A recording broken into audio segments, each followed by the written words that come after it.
Bismillahirrahmanirrahim. Assalamualaikum warahmatullahi wabarakatuh. Pada pertemuan kali ini kita akan membahas sifat-sifat lapangan dan daerah integral. Kita lihat sifat yang pertama.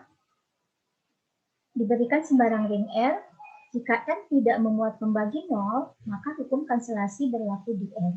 Yaitu untuk setiap A, B, C di R, dengan A tidak sama dengan 0, maka jika AB sama dengan AC akan berakibat B sama dengan C, atau hukum kanselasi kiri. Yang kedua, jika BA sama dengan CA, berakibat B sama dengan C. Hal ini disebut sebagai hukum kanselasi kanan. Pembuktiannya sangat sederhana. Kita lihat pembuktiannya. Tadi diketahui bahwa R adalah ring yang tidak memuat pembagi 0, kemudian A, B, C di R dengan A-nya tidak sama dengan 0. Pertama, kita akan buktikan bahwa jika AB sama dengan AC, maka B sama dengan C. Oke, AB sama dengan AC, maka A min B, AB min AC itu sama dengan 0. Oke, AB min AC sama dengan 0. Karena diiring berlaku sifat distributif, maka AB min AC dapat dituliskan dalam bentuk A kali B min C. Nah, tadi A-nya tidak sama dengan 0. R-nya tidak memuat pembagi 0. A-nya tidak sama dengan 0. Di sini, A kali B min C sama dengan 0. Karena R-nya tidak memuat pembagi 0 dan A-nya tidak sama dengan 0, maka haruslah B min C sama dengan 0.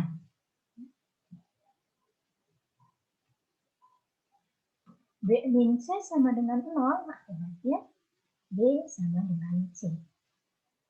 Nah, untuk yang kedua, jika BA sama dengan CA, maka dapat dibuktikan B sama dengan C, atau sifat kanselasi kanan. Oke, sifat yang kedua, kalau tadi jika diketahui ringnya tidak memuat pembagi 0, maka sifat kanselasi kiri dan kanan itu berlaku. Nah, sekarang sebaliknya, ternyata jika hukum kanselasi kiri atau kanan berlaku di R, maka R tidak memuat pembagi 0. Ya, jadi sebaliknya itu harus cukup salah satu. Jadi kalau kanselasi kiri saja atau kanselasi kanan saja berlaku di R, maka R tidak memuat pembagi 0. Oke, kita lihat buktinya. Kita lihat untuk kanselasi kiri. Misalkan hukum kanselasi kiri berlaku di R. Kita akan buktikan bahwa R tidak memuat pembagi 0. Jadi kita ambil dua buah unsur X dan Y di R dengan X-nya tidak sama dengan 0. Oke, misalkan X, Y sama dengan 0. Nah, akan kita lihat dengan mengambil X-nya tidak sama dengan 0, jika X-nya sama dengan 0, maka kita akan tunjukkan apakah Y sama dengan 0. Oke, karena X0 dapat dinyatakan sebagai 0 dapat dinyatakan sebagai X0 atau X0 sama dengan 0, maka dari sini karena tadi Y-nya XY-nya sama dengan 0, ya, di sini XY-nya sama dengan 0, ini kemudian X0 sama dengan 0, maka kita dapatkan XY sama dengan X0.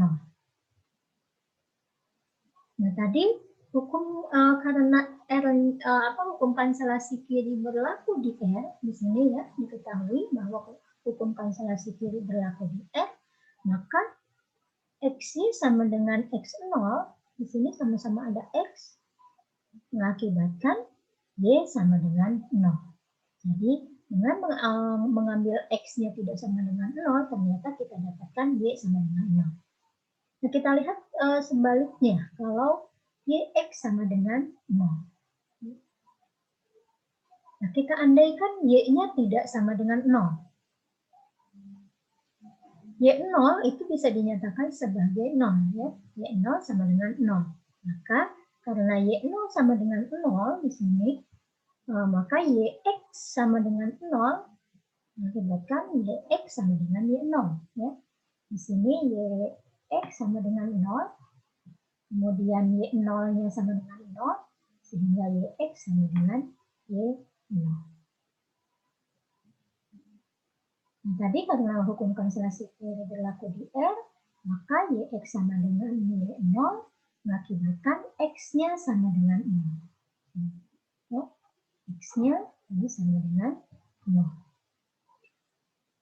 Kita lihat di awal kita ambil X-nya itu tidak sama dengan 0. Ya.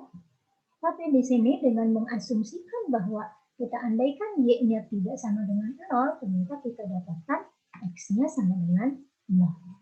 Ini jelas kontradiksi karena diketahui X-nya tidak sama dengan 0. Artinya apa? Artinya pengandaian kita dengan mengambil Y sama dengan 0 itu salah. Jadi haruslah pengandaian bahwa Y tidak sama dengan 0 itu salah. Jadi haruslah Y sama dengan 0. Jadi terlihat bahwa jika X tidak sama dengan 0 dan berlaku X kali Y sama dengan 0, maka diperoleh Y sama dengan 0. Artinya apa? Artinya R tidak memuat pembagi 0. Gitu ya. Jadi kalau ada hasil kali dua buah unsur di R sama dengan 0, maka haruslah salah satunya sama dengan 0. Ya. Jadi artinya dia tidak memuat pembagi 0. Oke, untuk kanselasi kanan juga bisa dibuktikan dengan cara yang sama. Jadi jika hukum kanselasi kanan berlaku di R, maka dapat dibuktikan R juga tidak memuat pembagi 0. Jadi dari teorema ini dapat terbukti bahwa jika kanselasi kiri atau kanselasi kanan berlaku pada suatu ring, maka pasti ring tersebut tidak memuat pembagi 0. Tadi, jika ring tersebut tidak memuat pembagi 0, maka kanselasi kiri dan kanselasi kanan berlaku pada ring tersebut. Nah, sekarang, karena daerah integral itu adalah ring yang tidak memuat pembagi 0, maka pada daerah integral juga berlaku sifat kanselasi, baik kanselasi kiri maupun kanselasi kanan. Jadi ini sebagai akibat dari teorema yang tadi. Ya. Jadi hukum kanselasi berlaku pada daerah integral. Oke, sekarang kita akan melihat bagaimana sifat dari ring di Zn, ya, ring Zn. Ingat kembali di ring Z5, ya, Z5 itu 0, 1, 2, 3, 4, ini merupakan daerah integral. Ya. Oke, karena di Z5 tidak memuat pembagi 0. Oke, sekarang kita lihat faktor persekutuan terbesar dari 5 dan unsur-unsur tak 0 dalam Z5. Kalau kita perhatikan, ini semuanya adalah 1. Ya. Faktor persekutuan terbesar antara 5 dengan 1, ini adalah lambang dari faktor persekutuan, ya. Kurung, koma seperti ini. Jadi faktor persekutuan terbesar antara 5 dan 1. Ya. Jadi ini B. Ya. Adalah 1. Faktor persekutuan terbesar dari 5 dengan 2 juga 1. 5 dengan 3 juga 1. 5 dengan 4 juga faktor persekutuan terbesarnya adalah 1. Ingat faktor persekutuan terbesar itu artinya faktor dari masing-masing ini, ya, yang bersekutu, yang artinya yang beririsan, gitu ya, diambil yang terbesarnya. Faktor dari 5 kan berarti 1 dan 5. Faktor dari 1 sendiri. Berarti faktor persekutuannya 1, ya, hanya 1 saja. Begitu juga faktor dari 5 1 dan 5. Faktor dari 2 1 dan 2. Berarti faktor persekutuannya adalah 1. Begitu juga 5 dan 3. 3 faktornya 1 dan 3. Nanti persekutuannya 1, 5 dan 4 juga sama. Faktor dari 5, 1 dan 5. Faktor dari 4, 1, 2, dan 4. Faktor persekutuan antara 5 dan 4 adalah 1. Oke, selanjutnya kita lihat Z6. Z6 kita tahu pada pertemuan sebelumnya bahwa Z6 bukan daerah integral sebab Z6 memuat pembagi nol yaitu 2, 3, dan 4. Nah, sekarang kita lihat bagaimana faktor persekutuan terbesar dari unsur-unsur tak nol di Z6 dengan Z6. Ya. Jadi faktor persekutuan terbesar dari 6 dan unsur-unsur tak nol dalam Z6, yaitu unsur 1, 2, 3, 4, dan 5. Faktor persekutuan terbesar antara 6 dan 1 jelas adalah 1, ya. Karena faktor dari 1 kan hanya 1, faktor dari 6, 1, 2, 3, dan 6, ya. Faktor dari 6 itu 1, 2, 3, dan 6. Faktor dari satunya adalah 1. Berarti faktor persekutuan terbesarnya adalah 1. Sekarang 6 dan 2. Faktor dari 6, 1, 2, 3, 6. Faktor dari 2, 1 dan 2. Nanti faktor persekutuan terbesar antara 6 dan 2 adalah 2. Karena faktor persekutuannya tadi berarti 1 dan 2. Ya. Faktor persekutuan dari 6 dan 2 adalah 1 dan 2. Faktor persekutuan terbesarnya adalah 2. 6 dan 3 faktornya, faktor persekutuannya adalah 1 dan 3. Faktor persekutuan terbesarnya 3. 6 dan 4 faktor persekutuannya 1 dan 2. Ya, berarti FPB-nya adalah 2. 6 dan 5 FPB-nya adalah 1. Ya, faktornya hanya 1, ya, faktor persekutuannya hanya 1, sehingga FPB-nya adalah 1. Nah, di sini terlihat bahwa kalau di Z5 ternyata semua faktor persekutuan terbesar dari 5 dan semua unsur tak nol di Z5 itu adalah 1. Ya.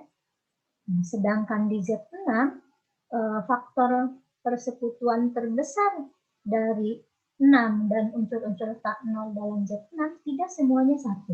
Ya. Di sini yang 1 itu hanya 6 dengan 1 dan 6 dengan 5. Nah, kita lihat bahwa ternyata yang tidak memuat pembagi 0 itu kalau faktor persekutuannya hanya 1 saja. Ya. Tadi kan Z5 ini daerah integral, ya, tidak memuat pembagi 0. Ya. Oke. Ini faktor persekutuannya semuanya 1.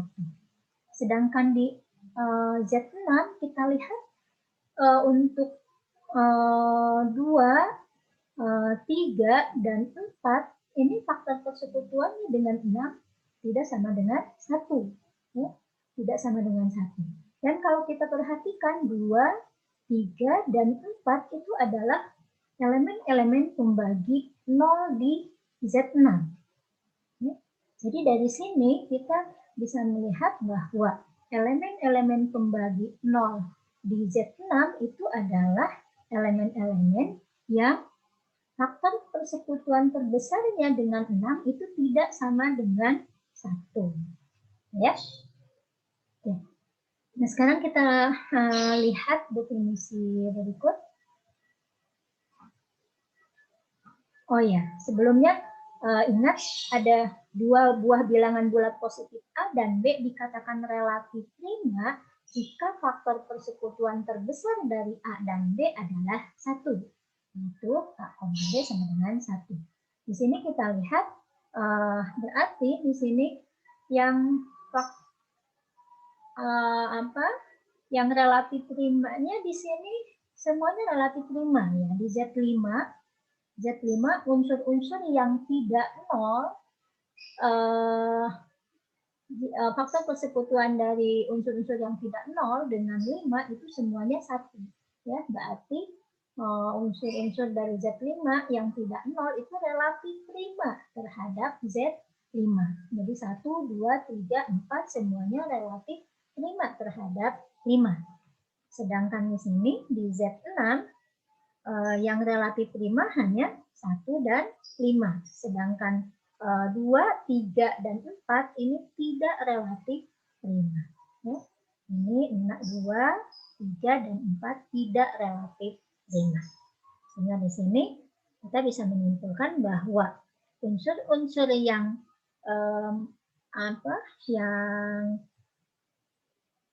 sebagai pembagi 0, gitu ya, elemen pembagi 0 di Z6 itu adalah elemen-elemen yang tidak relatif prima terhadap 6. Ya.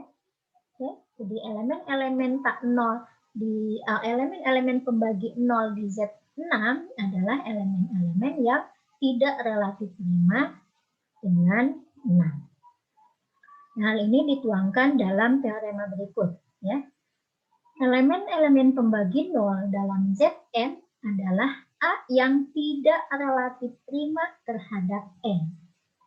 Jadi semua elemen yang tidak relatif prima terhadap N itu merupakan elemen pembagi 0. Nah, untuk pembuktiannya kita akan menggunakan sifat pembagian bilangan bulat, ya. Mungkin kalian kalau yang sudah mengambil teori bilangan, nah, sudah mendapatkan ini ya, teori sifat keterbagian, ya, keterbagian bilangan bulat.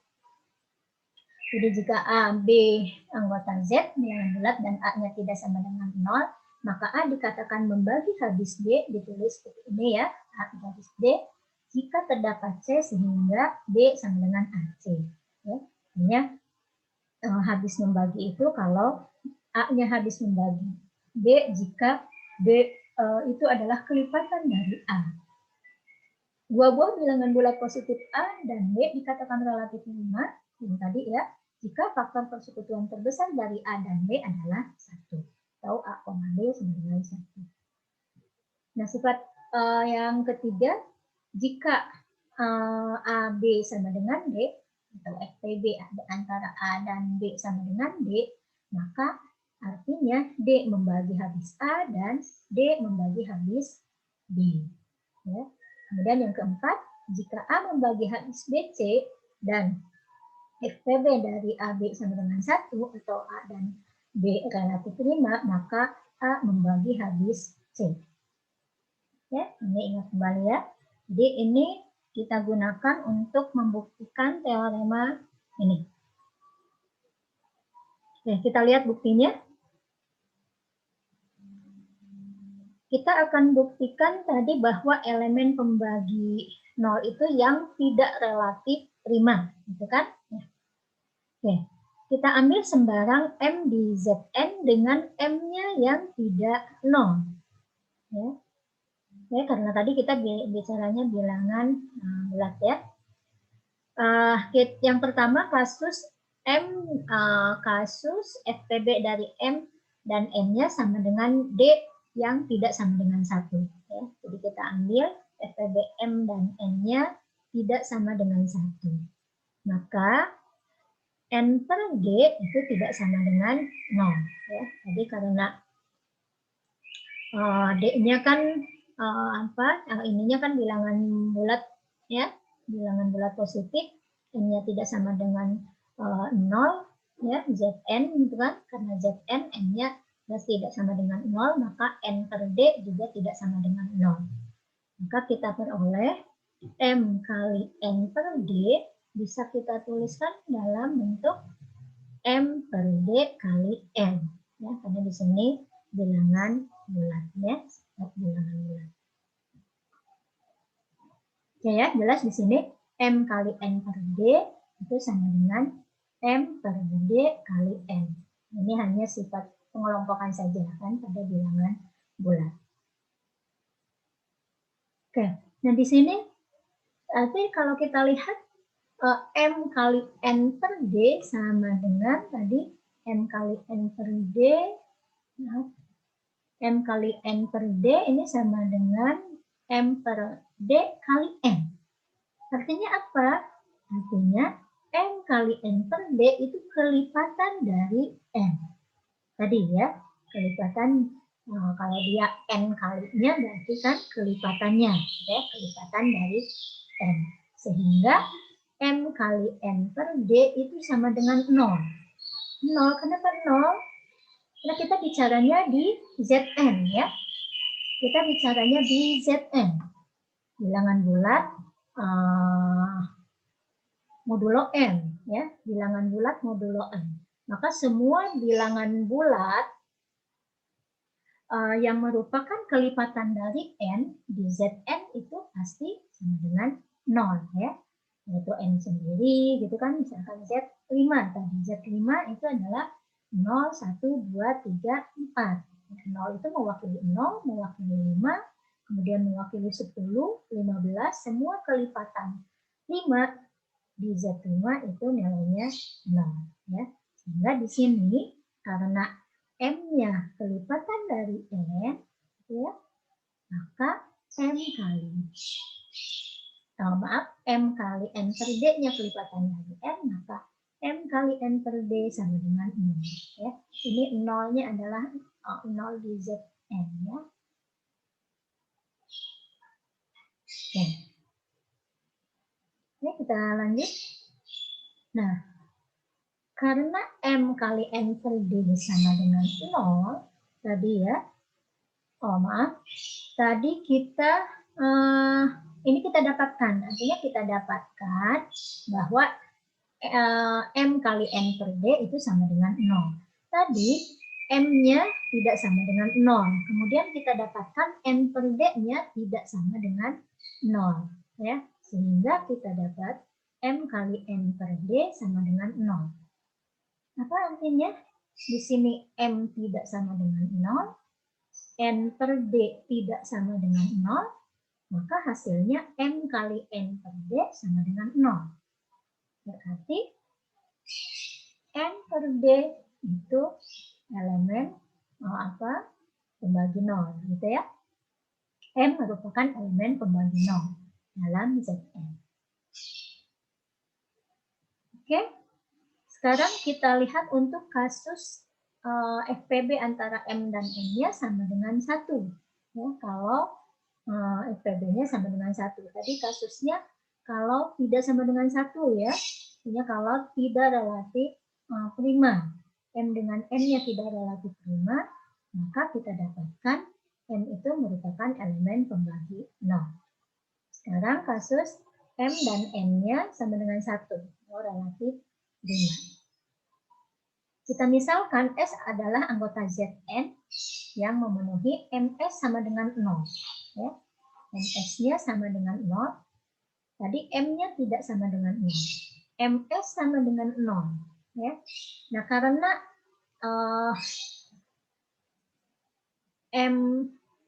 maaf di sini tadi MS sama dengan 0, artinya apa?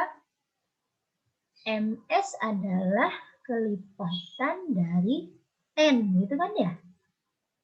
Oke, kalau 0 di Zn gitu kan, semua bilangan bulat kelipatan N, maka nilainya 0.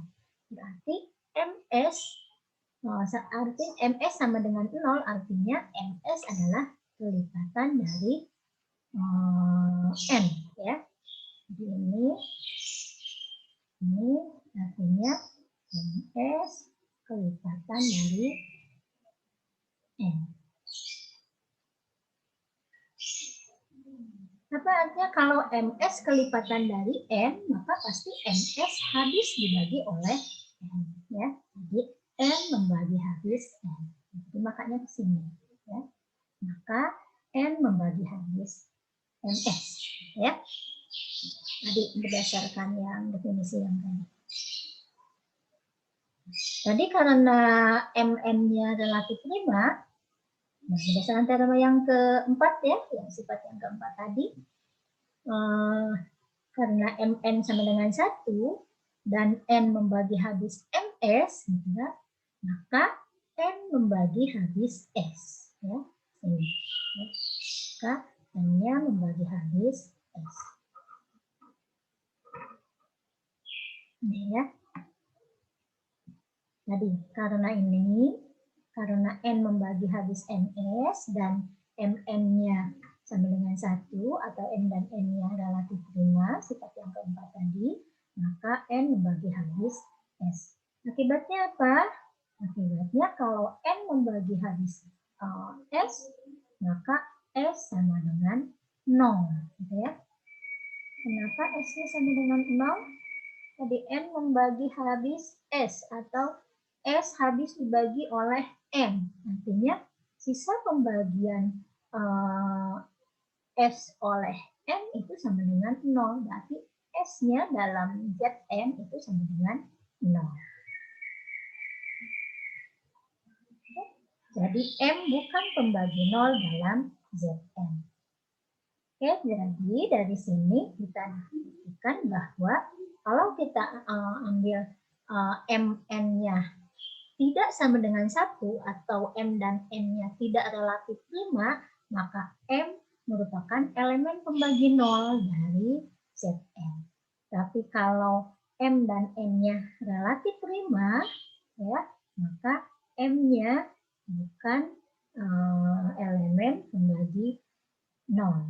Ya, bukan elemen pembagi 0 dalam Zn.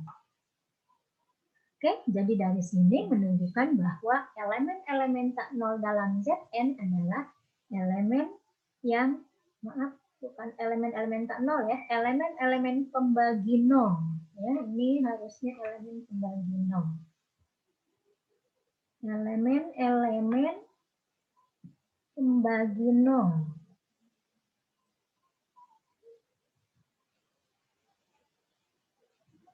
Elemen-elemen pembagi nol dalam Zn adalah elemen yang tidak relatif prima dengan n. Oke, tadi contohnya di Z6 ya, elemen-elemen pembagi nolnya adalah 2, 3, dan 4. Semuanya tidak relatif prima dengan 6. Tapi kalau di Z5 tidak ada yang merupakan pembagi nol, elemen pembagi nol, karena tadi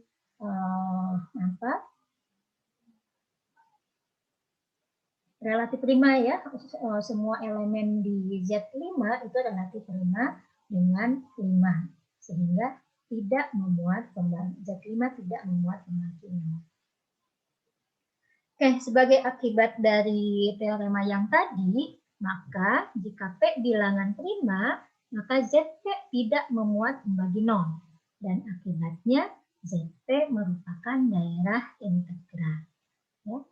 Jadi kalau P-nya adalah bilangan prima, kenapa kalau P-nya bilangan prima maka dia daerah integral? Karena tadi kalau P-nya bilangan prima, maka ternyata si ZP itu tidak memuat pembagi nol. Karena elemen-elemen tak nolnya semuanya relatif prima dengan P. Ya, semua elemen di Z5 itu relatif prima dengan P. Sehingga ZP tidak memuat pembagi nol jika P-nya prima. Maka ZP adalah daerah integral jika P-nya adalah bilangan prima. Ini tidak perlu kita buktikan lagi ya, karena ini sebagai akibat, pembuktiannya ya tinggal dikembalikan ke teorema yang tadi. Nah dari sini, karena lapangan itu tidak memuat,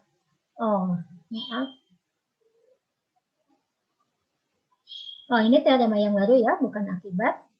Yang berikutnya, setiap lapangan adalah daerah integral. Ternyata setiap lapangan menurut teorema ini adalah daerah integral. Ini di minggu lalu sudah ada beberapa yang di forum bertanya, ya, apakah betul setiap lapangan adalah daerah integral? Ini baru akan kita bahas sekarang. Kita akan buktikan bahwa setiap lapangan pasti daerah integral. Oke, kita lihat buktinya. Kita tahu bahwa jika F adalah field atau lapangan, maka F adalah ring komutatif dengan elemen satuan dan setiap unsur yang tidak nol mempunyai inverse terhadap perkalian. Oke, sedangkan daerah integral itu adalah ring komutatif dengan elemen satuan dan tidak memuat pembagi nol. Jadi untuk membuktikan bahwa lapangan adalah daerah integral, kita cukup membuktikan bahwa lapangan tersebut tidak memuat pembagi nol karena ring komutatifnya sudah dipenuhi, dengan elemen satuannya juga sudah dipenuhi. Berarti yang harus ditunjukkan adalah apakah lapangan memuat pembagi nol atau tidak, gitu ya. Jadi kita cukup membuktikan bahwa F tidak memuat pembagi nol. Ya, jadi cukup ini saja yang kita. Oke, kita ambil sembarang dua unsur di F, yaitu A dan B, dengan AB-nya sama dengan 0. Ya, kita asumsikan AB-nya sama dengan 0. Akan ditunjukkan A sama dengan 0 atau B sama dengan 0. Ya. Jadi untuk menunjukkan bahwa F tidak memuat pembagi 0, itu kalau kita ambil AB sama dengan 0, maka harus ditunjukkan bahwa A-nya sama dengan 0 atau B-nya sama dengan 0. Ini menunjukkan F tidak memuat pembagi 0. Atau kalau kita ambil A-nya tidak sama dengan 0 atau dan B-nya tidak sama dengan 0, maka harus ditunjukkan A kali B juga tidak sama dengan 0. Ya. Nah, di sini kita ambilnya AB sama dengan 0. Maka akan ditunjukkan A sama dengan 0 atau B sama dengan 0. Oke, karena atau berarti bisa salah satu ya. A yang sama dengan 0 atau B sama dengan 0. Sekarang kita misalkan A-nya tidak sama dengan 0. Ya. Kita misalkan A-nya tidak sama dengan 0. Maka harus kita tunjukkan B-nya yang sama dengan 0. Karena harus salah satu. Ya. Oke, kita lihat. Apakah kalau A-nya tidak sama dengan 0, B-nya akan sama dengan 0. Nah, tadi karena F-nya real, maka menurut definisinya setiap unsur yang tidak 0 itu mempunyai inverse terhadap perkalian. Ya. Nah, tadi kita ambil, kita misalkan A-nya tidak sama dengan 0. Maka pasti A mempunyai inverse terhadap perkalian.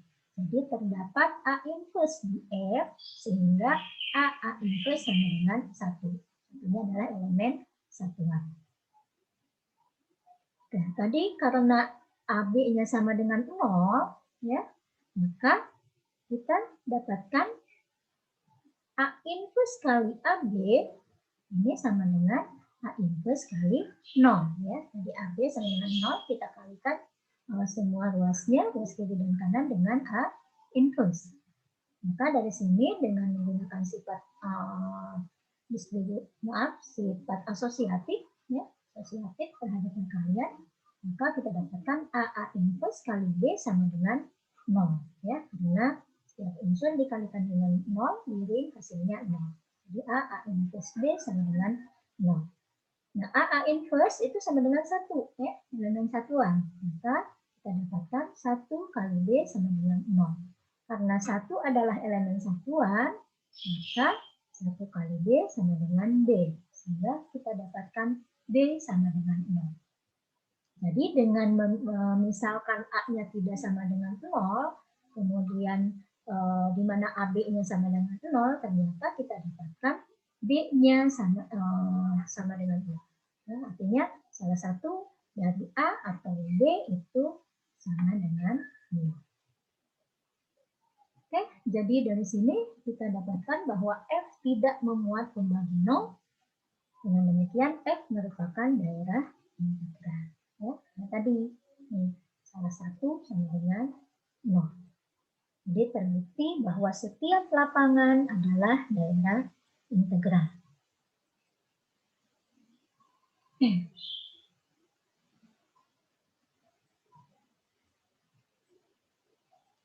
Nah, tapi teorema yang tadi ini tidak berlaku sebaliknya.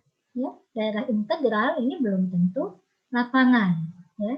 Contohnya himpunan bilangan bulat Z. Ya, himpunan bilangan bulat itu adalah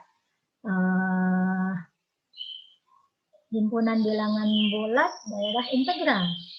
Oh maaf.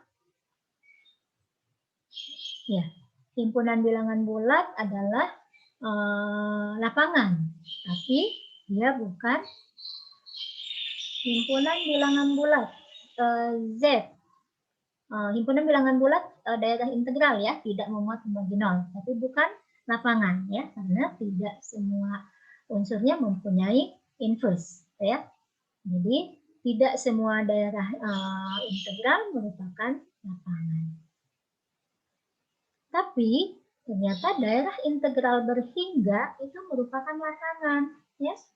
Jadi walaupun tidak semua daerah integral itu merupakan lapangan, ternyata daerah integral yang berhingga itu merupakan lapangan. Contohnya apa? Contohnya Z5 tadi ya. Z5 itu adalah daerah integral karena Z5 tidak memuat membagi 0 ya. Dan Z5 juga lapangan ya. Kalau tadi Z itu Z daerah integral, tapi Z bukan lapangan. Nah, di sini Z-nya adalah ring yang tak berhingga. Tapi yang dijamin oleh teorema ini adalah setiap daerah integral berhingga. Z5 itu kan berhingga. Ya, Z5 hanya 0, 1, 2, 3, 4, 5. Nah, Z5 itu daerah integral karena tidak memuat pembagi 0. Dan Z5 juga lapangan. Oke, ini beberapa sifat. Untuk pembuktiannya, maaf ini terlewat ya. Oh ya, kita lihat pembuktiannya bahwa daerah integral yang berhingga itu adalah lapangan. Oke, misalkan D karena berhingga gitu ya, D itu daerah integral berarti dia adalah ring. Kalau ring pasti karena daerah integral pasti punya elemen satuan ya. Jadi elemen satuan terhadap penjumlahan pasti ada karena dia ring ya, ada elemen nolnya. Kemudian ada elemen satuan karena daerah integral. Daerah integral itu ring komutatif dengan elemen satuan. Jadi ada 0, ada 1, kemudian elemen lainnya kita nyatakan sebagai A1, A2 sampai AN. Menunjukkan bahwa dia daerah integral yang berhingga ya. Jadi ada sebanyak sampai dengan AN ditambah unsur 0 dan unsur satuan, elemen satuan. Jadi maka dia adalah ring komutatif dengan elemen satuan, jelas ya, dan tidak memuat pembagi 0 karena di daerah integral. Nah, untuk membuktikan bahwa D lapangan, cukup ditunjukkan bahwa setiap unsur yang tidak 0 dalam D mempunyai inverse ya, kebalikan dengan yang tadi.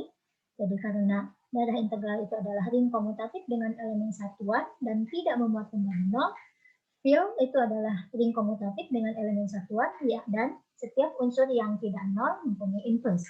Tapi untuk membuktikan bahwa D itu film, maka cukup ditunjukkan bahwa setiap unsur yang tidak 0 dalam D mempunyai inverse. Kita ambil elemen sembarang di D dengan A-nya tidak sama dengan 0 ya. Jadi A itu adalah elemen sembarang di D yang tidak sama dengan 0. Akan kita tunjukkan apakah A mempunyai inverse. Ya. Oke, jadi akan ditunjukkan terdapat D di D sehingga A kali D sama dengan 1. Artinya D adalah inverse dari A. Ya. Jadi kalau kita akan menunjukkan terdapat D sehingga ini apa? Ini menunjukkan bahwa D adalah inverse dari A.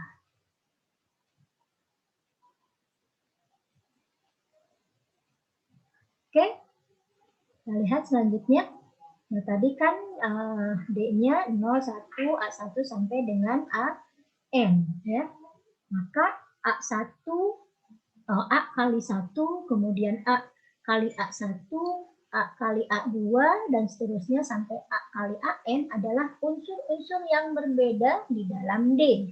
Ya. A kali 1. Sini A kali 1, A sendiri, A dikalikan A1, A dikalikan A2, ya, A dikalikan AN adalah unsur-unsur yang berbeda di dalam D.